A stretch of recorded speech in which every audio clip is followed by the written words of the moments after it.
Bonsoir, c'est de nouveau moi. Bonsoir les abonnés, les amis. Donc, comme je vous ai dit, je fais la partie 2 maintenant de la guerre du Vietnam. Je viens de vous parler pour vous expliquer ce qui s'est passé avec la partie 1. D'ailleurs, elle a planté. Je vais devoir justement la vider sur le PC et la rediffuser sur YouTube. J'ai vu que c'était marqué erreur lors du téléchargement de la vidéo. Voilà, j'étais sûre qu'il y aurait un bug. Donc, je vous promets de le faire après sur mon PC qui est là-bas. Donc, je vous commence directement, si vous êtes d'accord, la partie 2 de la guerre du Vietnam, puisque ça prend quand même pas mal de temps. On y va. Et j'espère que vous allez tous bien. Pour ma part, ça va. Et sachez que je pense beaucoup à vous et que je suis tout cœur avec vous pour ceux qui sont souffrants ou souffrantes, ou pour ceux qui vont bien, pour ceux qui vont moins bien. Voilà, je pense bien à vous dans toutes les circonstances. Voilà, on y va. Alors, retrait américain. Donc, partie 2 de la guerre du Vietnam.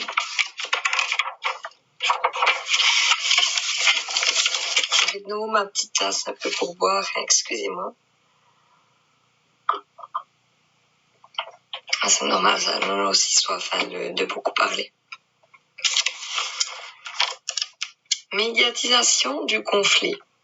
La guerre du Vietnam est une des premières à être aussi médiatisée. Les images des conflits et des morts s'insèrent dans les foyers. C'est également l'un des conflits les plus sanguinaires après la Seconde Guerre mondiale pour les civils qui sont devenus les cibles majeures des guerres irrégulières. Bien que cette guerre ait été sous-estimée et continue de l'être, l'ampleur de ces pertes n'est un secret pour personne à l'époque. La propagande communiste est en effet relayée par les différentes composantes du mouvement anti-guerre à l'étranger.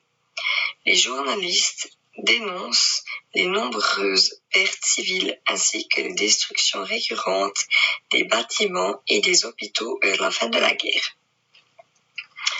Au début de ce conflit, les médias américains subissent la censure de Washington et de l'armée américaine. Cependant, après le massacre du village de My Lai, les journalistes prennent conscience de la réalité sur le terrain et changent la tonalité de leurs articles. Plusieurs titres de presse émergent aux États-Unis afin de contester et d'organiser les mouvements contestataires contre ces atrocités. Les premières altercations contre la guerre du Vietnam émanent des milieux universitaires et notamment de l'Université du Michigan. Celle-ci fonde en 1964 l'association Students for a Democratic Society. Après avoir dépassé la censure et en montrant la réalité de l'ensalissement de la guerre, les médias sont la cause du début du mouvement contestataire contre cette dernière. Après les nombreux massacres, les journalistes jouent un rôle de dénonciateurs au sein de ces mouvements pacifistes aux États-Unis. Ce mouvement subit une double critique concernant le rôle des médias dans la guerre. Dans un premier temps, les médias dominants servent d'instruments de propagande au service du gouvernement américain, dépendamment des moments du conflit. Dans un dernier temps, cette critique souligne à l'inverse le rôle secondaire des médias dans l'apparition des nombreuses protestations et à la fin de la guerre. Les effets de la médiatisation de la guerre du Vietnam jouent énormément alors qu'affluent au pays des photos d'envoyés spéciaux que l'administration ne sait comment contrer. L'opinion publique américaine commence à douter majoritairement des options liées à un tel niveau d'engagement, alors que le parti de la génération de la prise de conscience. L'activisme art des sit-ins en faveur du règlement du conflit et du désengagement dans les allées publiques de Washington. La pression est telle que le pouvoir politique doit répondre instamment à la situation d'enlisement. Jusqu'ici, l'opinion avait été affectée par les images de housses mortuaires contenant les corps des jeunes soldats ramenés au pays. Mais des images quotidiennes à la télévision montrant le conflit prouvaient l'ensevelissement et des photos choquèrent plus encore ce public malmené sur la longueur. Lors de la guerre, le rôle des médias était très important. En effet, les autorités américaines refusent d'imposer une censure dès le départ, car les États-Unis n'étaient pas officiellement en guerre. Cependant, lorsque ces derniers sont entrés en guerre en 1955, la position des journalistes s'est nuancée et variée selon les étapes du conflit. Les présidents au pouvoir ainsi que les stratégies concernant la diffusion de l'information. Par ailleurs, les journalistes doivent obtenir une autorisation des autorités pour pouvoir publier de l'information. Le nombre de journalistes américains s'accroît au Vietnam à compter au début de 1965. L'absence de restrictions officielles leur permet donc de constater et de communiquer l'inexactitude du portrait dressé par le gouvernement américain. Un climat de doute s'installe alors dans le pays quant à la crédibilité des informations de l'administration Johnson dès cette année. Les États-Unis créent en 1965 un ministère de l'information indépendant des forces américaines au Vietnam, le Joint United States Public Affairs Independent des forces américaines au Vietnam, le Joint United States Public Affairs Office, JUSPAO, et ce jusqu'en 1972. Ce ministère est chargé de fournir les informations officielles à la presse via des conférences de presse quotidiennes qui sont devenues par la suite une des caractéristiques importantes de tout conflit. Depuis la guerre du Vietnam, la majorité de l'information diffusée est issue de ces conférences. Finalement, l'information diffusée dans les médias au début de la guerre doit respecter plusieurs règles fixées par l'armée américaine que ceux-ci acceptent. La photo de la jeune Phan Thanh Kim Phuong, 9 ans, prise sur la route de Trang Bang en 1972, alors que l'enfant fuyait nu une zone bombardée au napalm, rapporta au Nikkei de l'Associated Press le prix Pulitzer.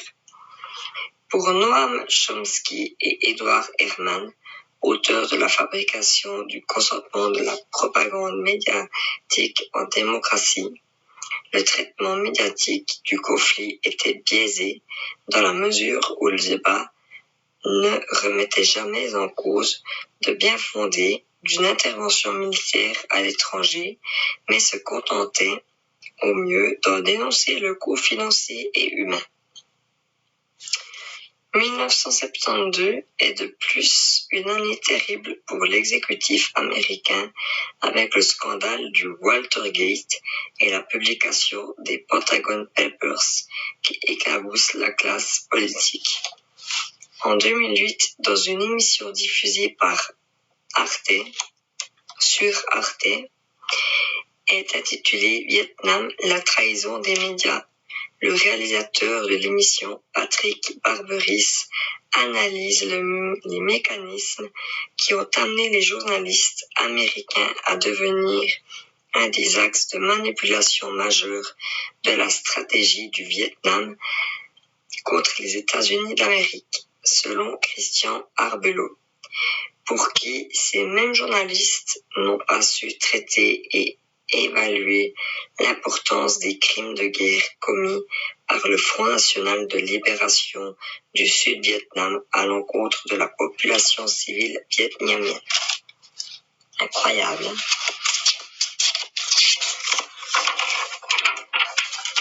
Pourtant, dans l'ensemble, la contestation médiatique à la guerre a été plus lente que celle orale d'une partie de la population.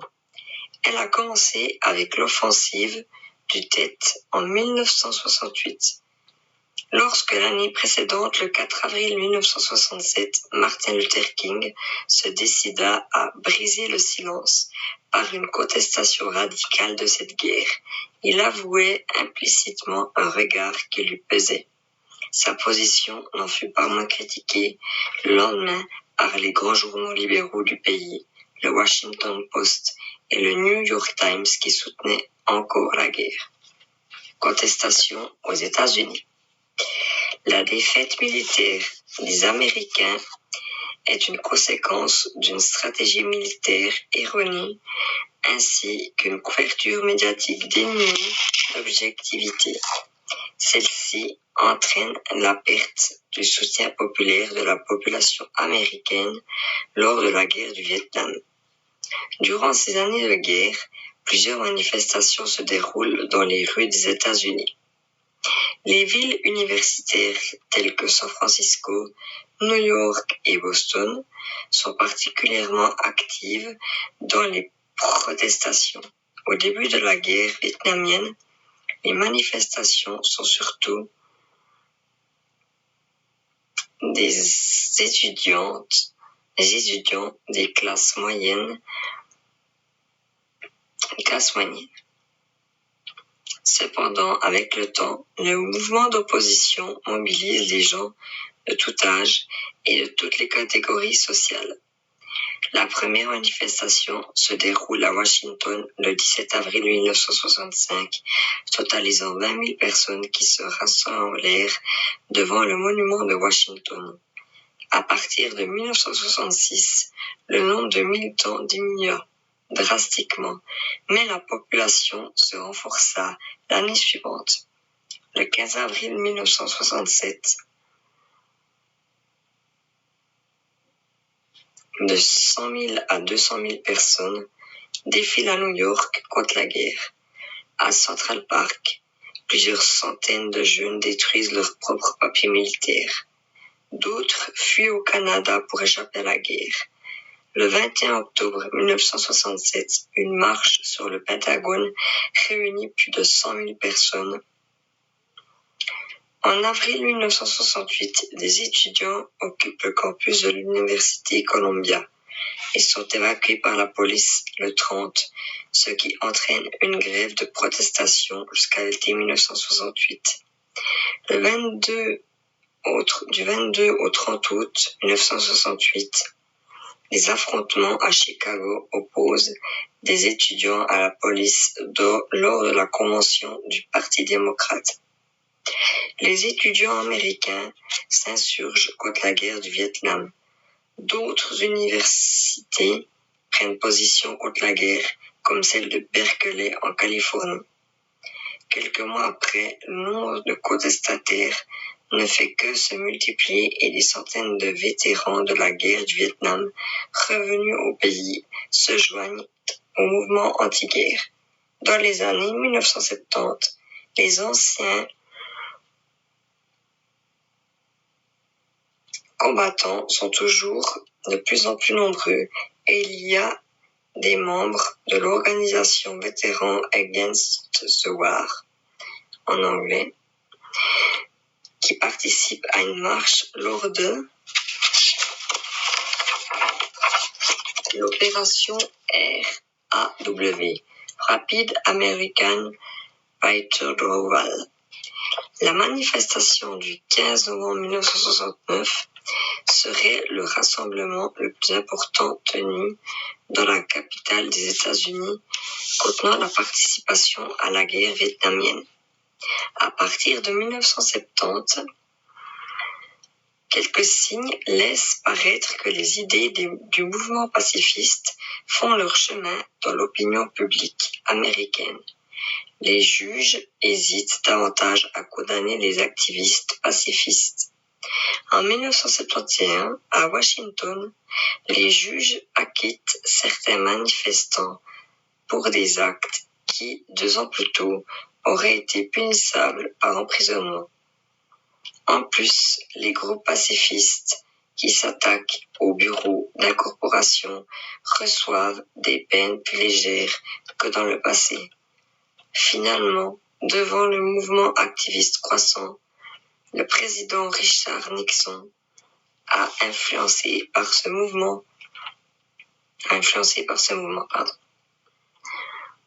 Pourtant, dans ses mémoires, il admet d'avoir abandonné ses plans d'intensification de la guerre à cause de ce mouvement et de l'opinion publique.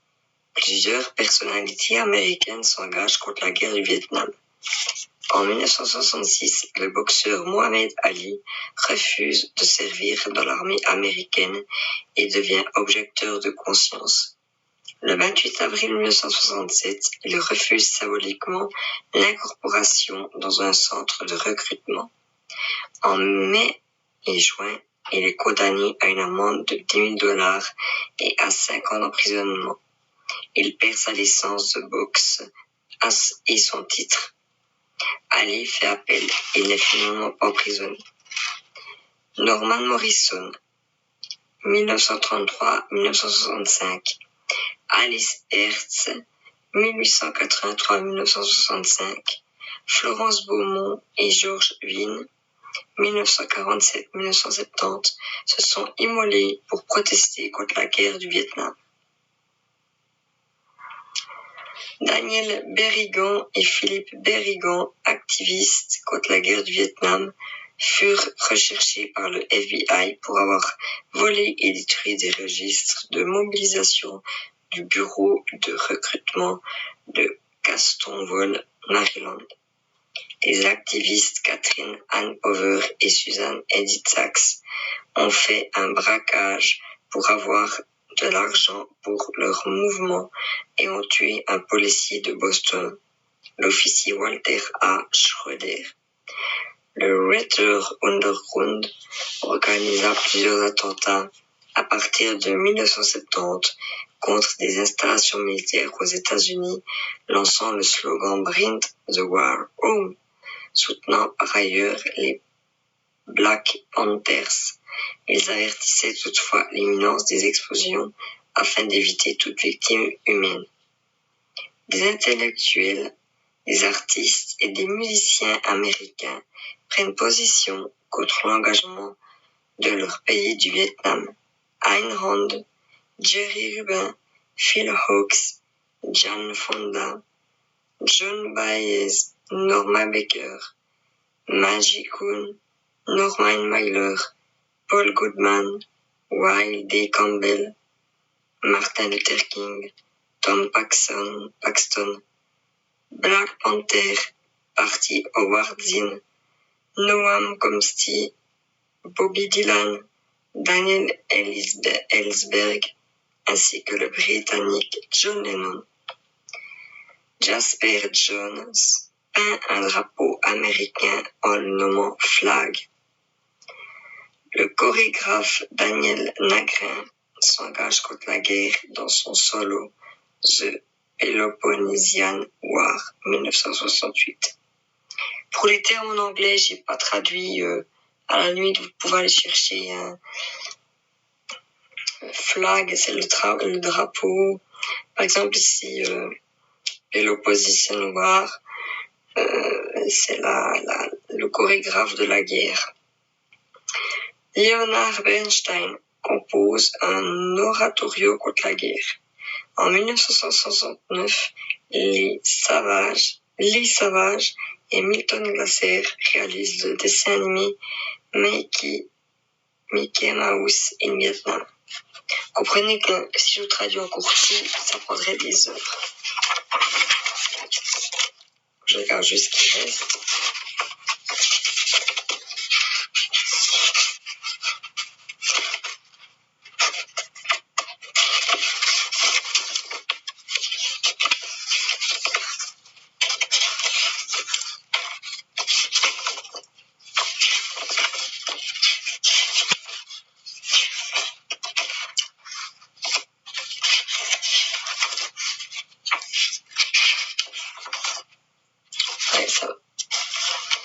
Le Breed on Puppet Theatre et l'équipe de Peter Schumann créent le spectacle de Who Fire dont le suivi est les souffrances du peuple vietnamien, joué également à la Washington Square Methodist Church et dans d'autres églises.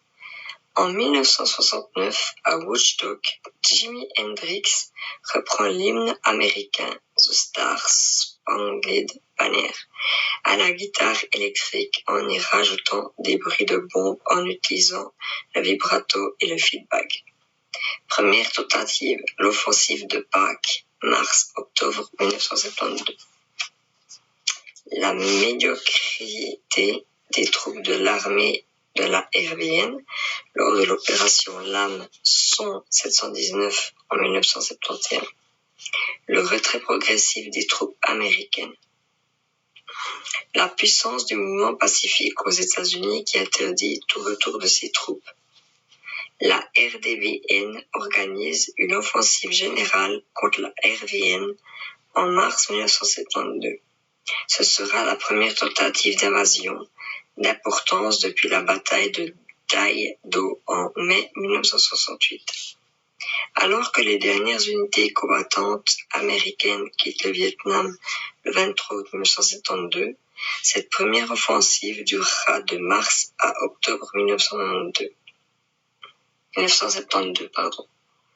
Le 26 septembre, Washington annonce la fin des bombardements. Soutenu par d'intenses barrages d'artillerie et de nombreux chars d'assaut, 200 000 soldats de la RDVN traversent la zone démilitarisée le 30 mars 1972 et balaient les unités de la RVN. Après la panique initiale, les unités de l'armée de la RVN se ressaisissent, se regroupent et contre-attaquent. Elles ralentissent puis arrêtent l'offensive nordiste. Aidées d'un important appui américain, elles repousseront ensuite les nordistes entre juin et octobre. D'avril à octobre, l'US Air Force est autorisée à bombarder la RDVN afin de la forcer à négocier. C'est l'opération Linebacker. Il s'agit de la première campagne de bombardement continu menée par les Américains depuis que ceux-ci avaient été arrêtés par le président Lyndon B. Johnson en novembre 1968. L'administration Nixon va plus loin encore en décidant quelque chose que n'avait pas osé entreprendre l'équipe Johnson malgré les conseils pressants de militaires. Le 8 mai, elle fit miner le port d'Haiphong afin d'interrompre l'arrivée de matériel militaire soviétique, chinois ou est-allemand.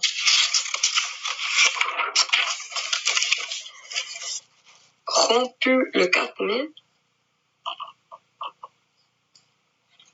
à la suite de l'attaque de la RVN, les négociations reprennent le 13 juillet à Paris entre Henry Kissinger et Lee Dorcto. Elle vise à permettre aux Américains de sortir d'une guerre impopulaire tout en maintenant un équilibre acceptable entre la RDVN et la RVN. Le 8 octobre, les deux parties s'accordent sur d'importantes concessions mutuelles. Cependant, bien qu'ils soient conscients que la RVN dépendait de l'appui aérien américain et que le retrait de ces derniers l'affaiblissait considérablement, le président Thieu se montrera peu enthousiaste à accepter un cessez-le-feu. De son côté, la RDVN n'était pas intéressée par un accord de paix à long terme, son objectif restant toujours d'envahir la RVN afin d'unifier tout le Vietnam. Afin de lever l'obstacle de la RVN, Nixon promit à Thieu un soutien inconditionnel et des représailles massives si la RDVN violait les termes du traité de paix. Dans le même temps, Nixon ordonnera un arrêt des bombardements le 22 octobre. bien que les troupes de la RDVN occupaient toujours le territoire de la RVN. Du fait d'un double mauvais calcul, la RDVN subira une défaite cuisante avec la perte de 100 000 hommes contre 40 000 pour l'ARVN et abandonnera un important matériel, la moitié de sa puissance de feu. L'échec et l'offensive de Pâques coûtera son poste au général Giap, qui laissera la place à Van Thien Dong. Mais de l'autre côté, coup dur porté à la vietnamisation, ce sera la photographie mondialisée de la fillette napalmisée en juin par un avion sud-vietnamien. L'administration américaine doit aussi faire face à des accusations internationales à l'été de bombardement des digues nord-vietnamiennes sur le fleuve Rouge, qu'elle dément. Le géographe français Yves Lacoste se rend sur place et constate qu'à des endroits précis visés et atteints par les bombardements, les digues pouvaient désormais tomber sous la pression de la mousson qui, en 1972, le précise Béatrice Guiblin, s'avéra heureusement faible. Après une ultime campagne de bombardement stratégique sur les villes nord-vietnamiennes, nommée l'opération Linebacker II, en décembre 1972, menée pour inciter le Nord-Vietnam à accepter le retrait de ses troupes du Sud-Vietnam, mais qui coûtera à Washington la perte de 81 avions, les accords de paix de Paris seront finalement signés en janvier 1973 et reconnaîtront la présence de troupes nordistes au sud. Deuxième tentative, décembre 1974 à février 1975. Cependant, la paix n'est toujours pas garantie et le nouveau général nordiste prépare l'offensive finale qui vaincra la RVN. Ainsi, malgré le traité de paix, les attentats et les embuscades continuent. Bien que Richard Nixon ait promis à la RVN qu'il lui apporterait un soutien dans l'éventualité d'un effondrement de la situation militaire, le Congrès des États-Unis vote contre tout appui financier à des actions militaires dans cette région.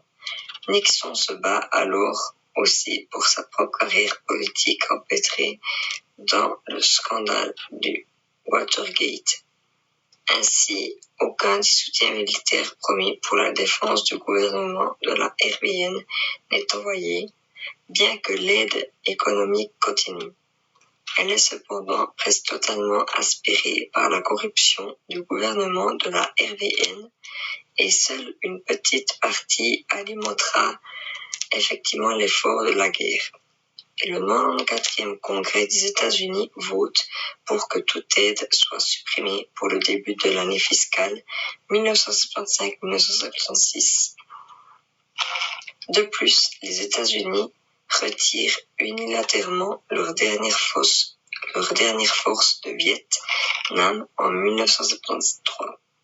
Ce repli s'achèvera le 29 mars et l'armée du RVN ne dispose plus de l'appui aérien américain.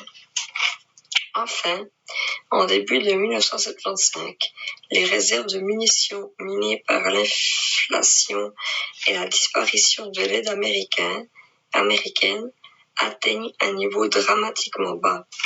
De son côté, la RDVN savait que Nixon, empêtré dans ses difficultés, ne bougerait pas, tandis que l'appui soviétique et chinois augmentait en conséquence le risque de confrontation directe entre grands ayant disparu.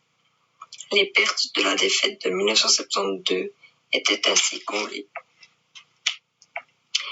Après la signature des accords de paix de Paris entre 10 et 12 divisions de la RDVN, stationneront en RVN qu'environ 300 000 combattants du Front national de libération du Sud-Vietnam. À la fin de 1974, en violation des accords, 100 000 soldats supplémentaires s'infiltreront au Laos et au Cambodge dans des camps frontaliers, puis dans les zones libérées au sud.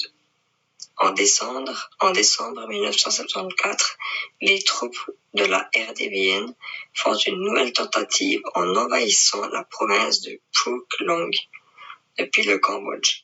Le 17 janvier 1975, elles occupent la capitale régionale de Phuoc Binh à 160 km de Saigon. L'ARVN perd 3000 soldats. Seules quelques protestations diplomatiques rejoindront à cette violation du traité de paix. Pourtant, fin décembre 1974, d'après certains journaux américains, Foreign Affairs, Newsweek et le rapport McGovern au Sénat de mai 1975, ce fut Saigon qui portait depuis février 1973 la plus lourde responsabilité dans les violations des accords de Paris en multipliant les agressions. D'après Newsweek, les communistes n'ont réagi qu'en mai 1974 pour regagner du terrain perdu. Le président de la RVN, Nguyen Van Chung, décidera de répartir ses forces armées afin de couvrir tout le territoire qui, contrairement à la RDVN totale, s'étale tout en longueur. Son but était de prévenir les incursions des unités de la RDVN qui s'infiltraient au sud de la piste Ho Chi Minh au Cambodge. Ce faisant, en dispersant ses forces, il commet une erreur stratégique tandis que la RDVN se préparait à frapper en force à l'endroit de son choix. Troisième tentative, la prise des plateaux du centre. Thanh Nguyen, mars 1975. En mars 1975, le général nord-vietnamien Van Thanh Nguyen lance une offensive planifiée par ses soins.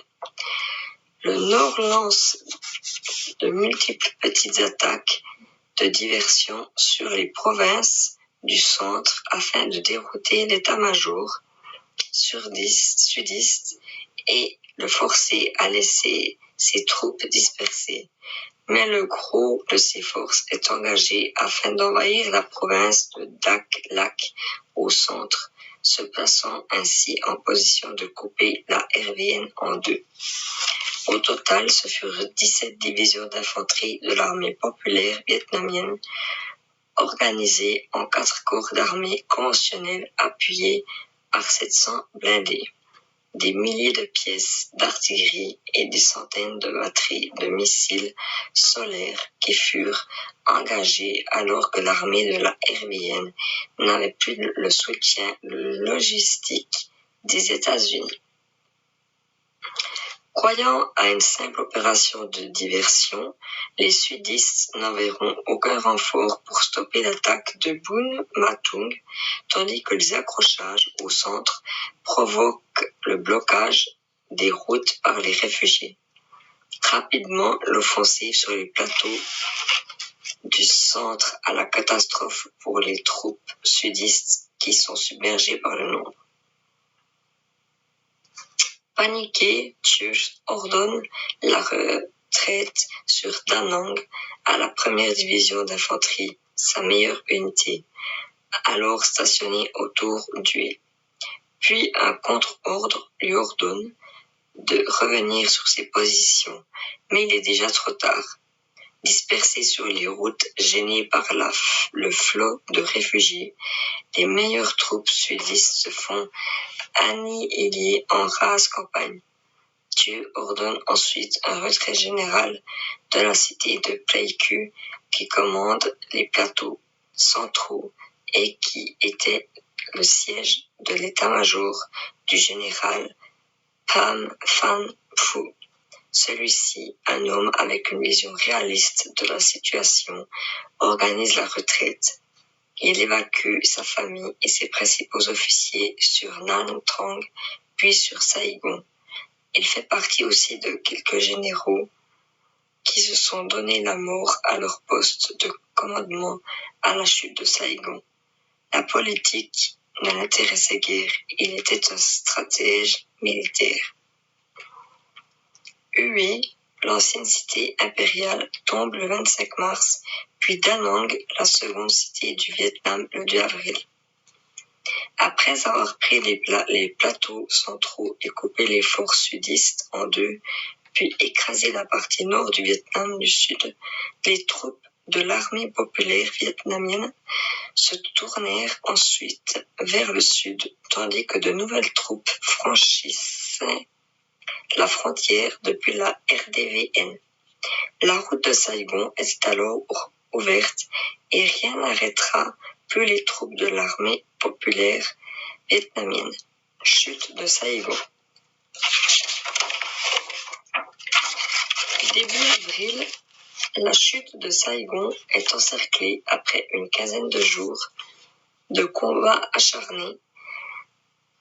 Le président Chun démissionne le 21 avril et est remplacé par le vice-président Tran Van Huong, lui-même remplacé par Duong Van Minh le 28 avril, surnommé le président de 3 jours.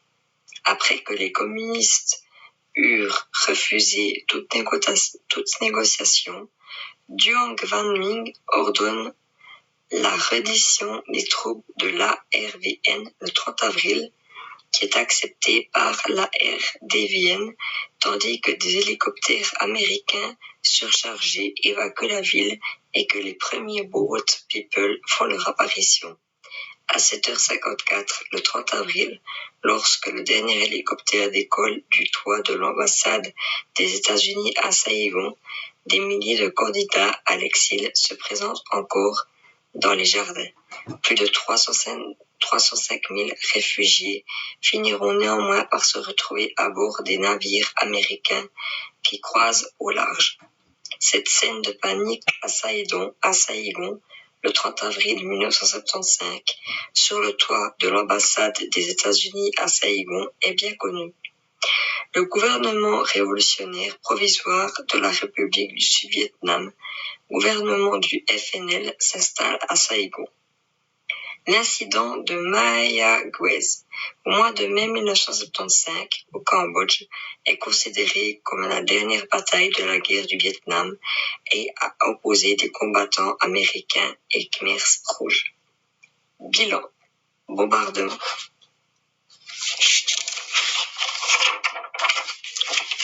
Les États-Unis larguent plus de 7 millions de tonnes de bombes sur l'Indochine pendant la guerre, plus du triple des 2,1 millions de tonnes de bombes que les États-Unis ont larguées sur l'Europe et l'Asie pendant toute la Seconde Guerre mondiale, et plus de 10 fois la quantité larguée par les États-Unis pendant la guerre de Corée.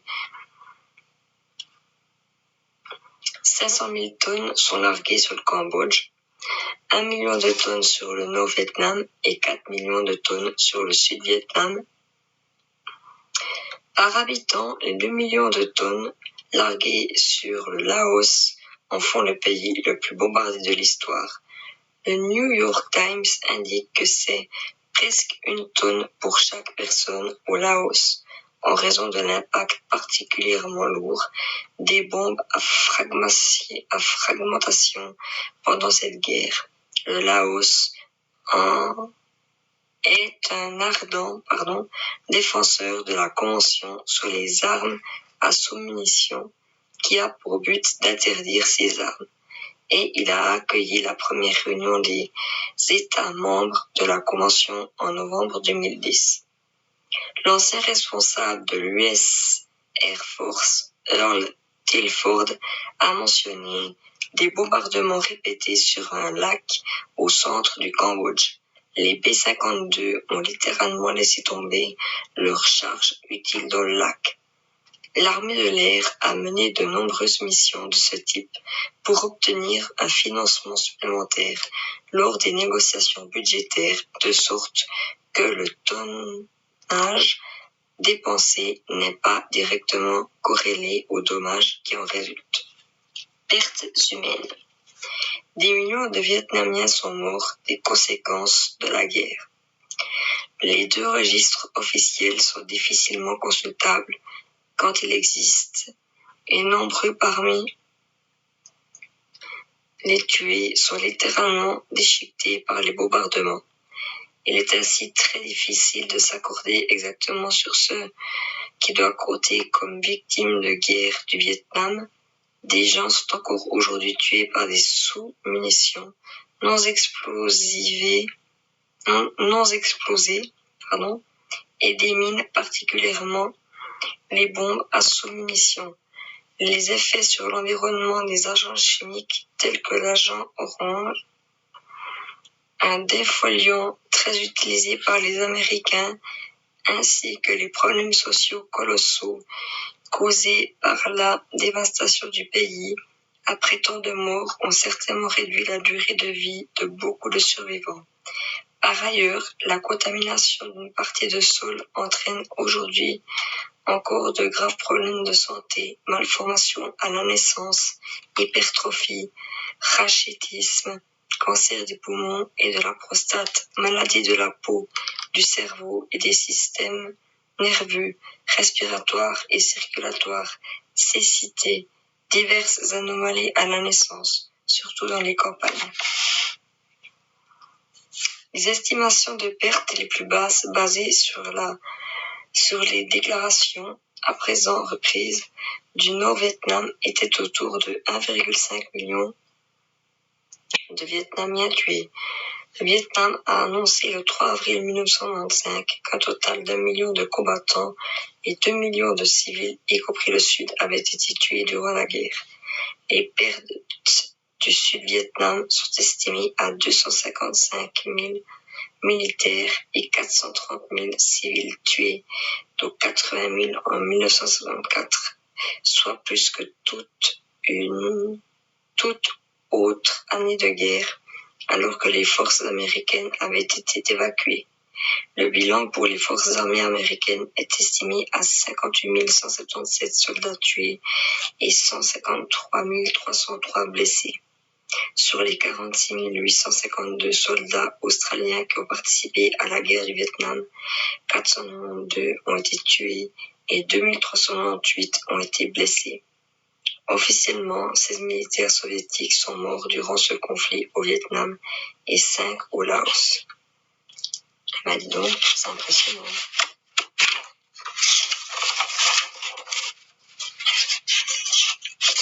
Voilà, parce que...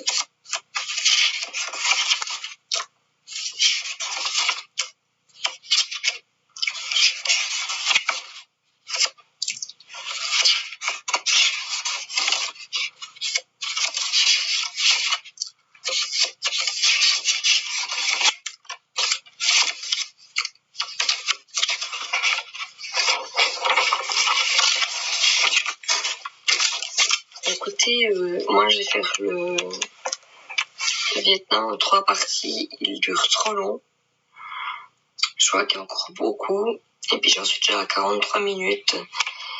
Et comme je vous ai dit que j'étais en forme, mais c'est des hauts et bas. J'ai un peu été grippée. Je suis pas dans ma pleine forme non plus. Donc je vais la faire en 3 parties.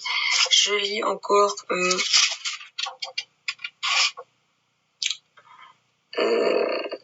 cette page-là, plus la fin de l'autre page pour que ça commence un nouveau paragraphe. Voilà, si vous êtes d'accord, vous êtes gentils.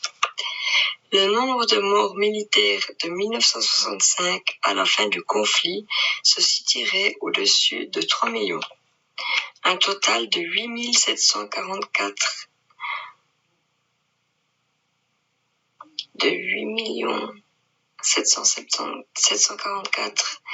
000 militaires ont participé à un moment ou à un autre à ce conflit.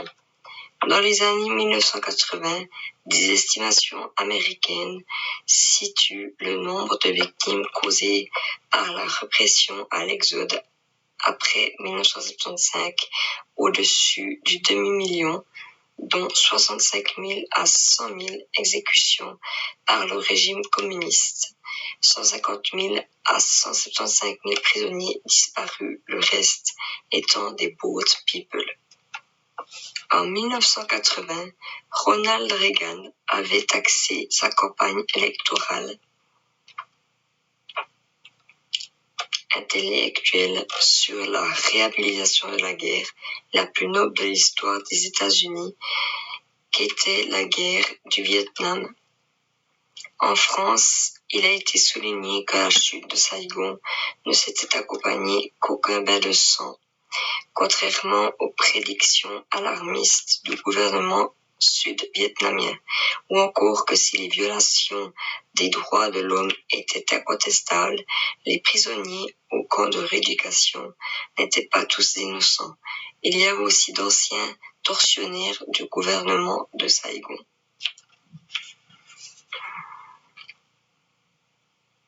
Dans un chapitre du livre noir du communiste intitulé Impasse d'un communisme de guerre, Jean-Louis Margolin estime que l'un des plus grands massacres commis par les communistes pendant la guerre a été celui dont s'est rendu coupable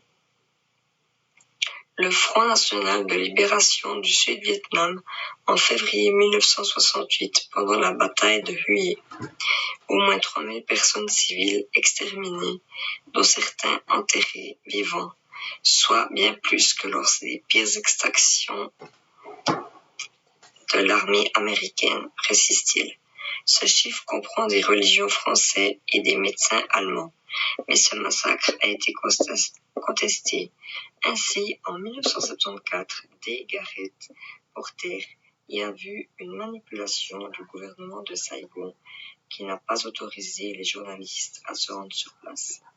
L'enquêteur estimait qu'il s'agissait majoritairement de victimes des bombardements américains sur la ville. Il zappait aussi l'accusation selon laquelle des religieux vietnamiens furent massivement exécutés, car elle se heurtait au fait que beaucoup d'entre eux appartenaient au FNL. Il décompta jusque dans la masse des milliers de victimes présumées du FNL, quelques exécutions par des guérillos isolés pendant l'occupation de Hue, d'adversaires du FNL qui tiraient pour refuser de se rendre, puis des victimes de tueries perpétrées contre des civils par le FNL et le Nord-Vietnamien en fin de bataille pour se venger de leur défaite.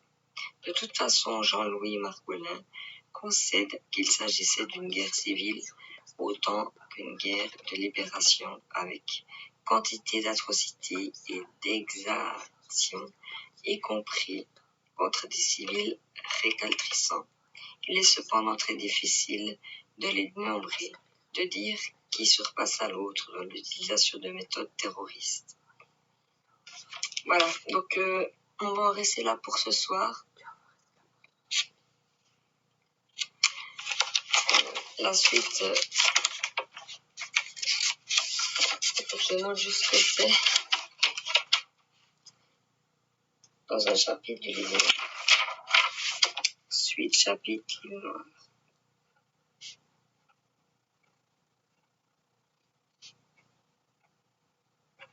Vous voyez, si je continue ce soir, là j'en suis déjà à 48 minutes, encore pour 1 heure, et je vous avoue que je suis pas mal fatiguée, j'ai aussi travaillé. Et en début d'exposé, je me suis dit, ouais, bah ça va aller, tranquille, il reste plus tant que ça, mais en fait, il y a quand même beaucoup à lire. Et comme vous pouvez le remarquer, ce n'est pas si facile que ça. Hein. Il faut quand même connaître le truc. Bon, j'ai perdu un bouchon, je chercherai après. Ouais, il faut quand même connaître le truc. Bon, je connais, hein, j'ai quand même lu, mais là, il me reste 1, 2, 3, 4, 5, 6, 7, 8 pages. Donc 8 pages, Si je fais ça demain ou après-demain, c'est parfait. Et puis, je vous ferai l'autre thème d'ici jeudi ou vendredi. Donc, il n'y a pas de souci, on est lundi. Donc, j'espère que vous me comprenez. Comme ça, c'est quitte d'être trop long. Donc, c'est partie 2. Ça sera sur 3 parties, pourquoi pas. Hein. Donc, il reste plus que 8 pages. Mais quand on commence à être fatigué, et j'ai pas été très bien, comme une grippe, je sais pas, un début de grippe. Je préfère m'arrêter là et continuer sans trop me brouter. Bon, brouter égale sans trop faire de rature de mots. Bon, ça, je crois que c'est bien allé, hein. J'espère, en tout cas, ça me ferait plaisir que vous dites oui de l'autre côté. Mais je préfère continuer les 8 dernières pages où elles sont pas vraiment complètes, où je suis vraiment en forme. Voilà, donc là, je vous montre une photo et la dernière, ça sera pour les 8 dernières pages. Voilà l'horreur.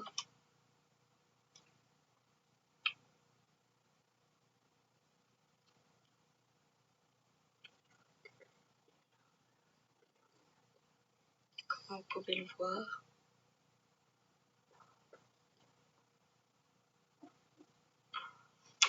Voilà, donc je préfère faire les 8 dernières pages, bon, qui ne sont pas complètes, mais en étant en pleine forme, quoi. C'est plus...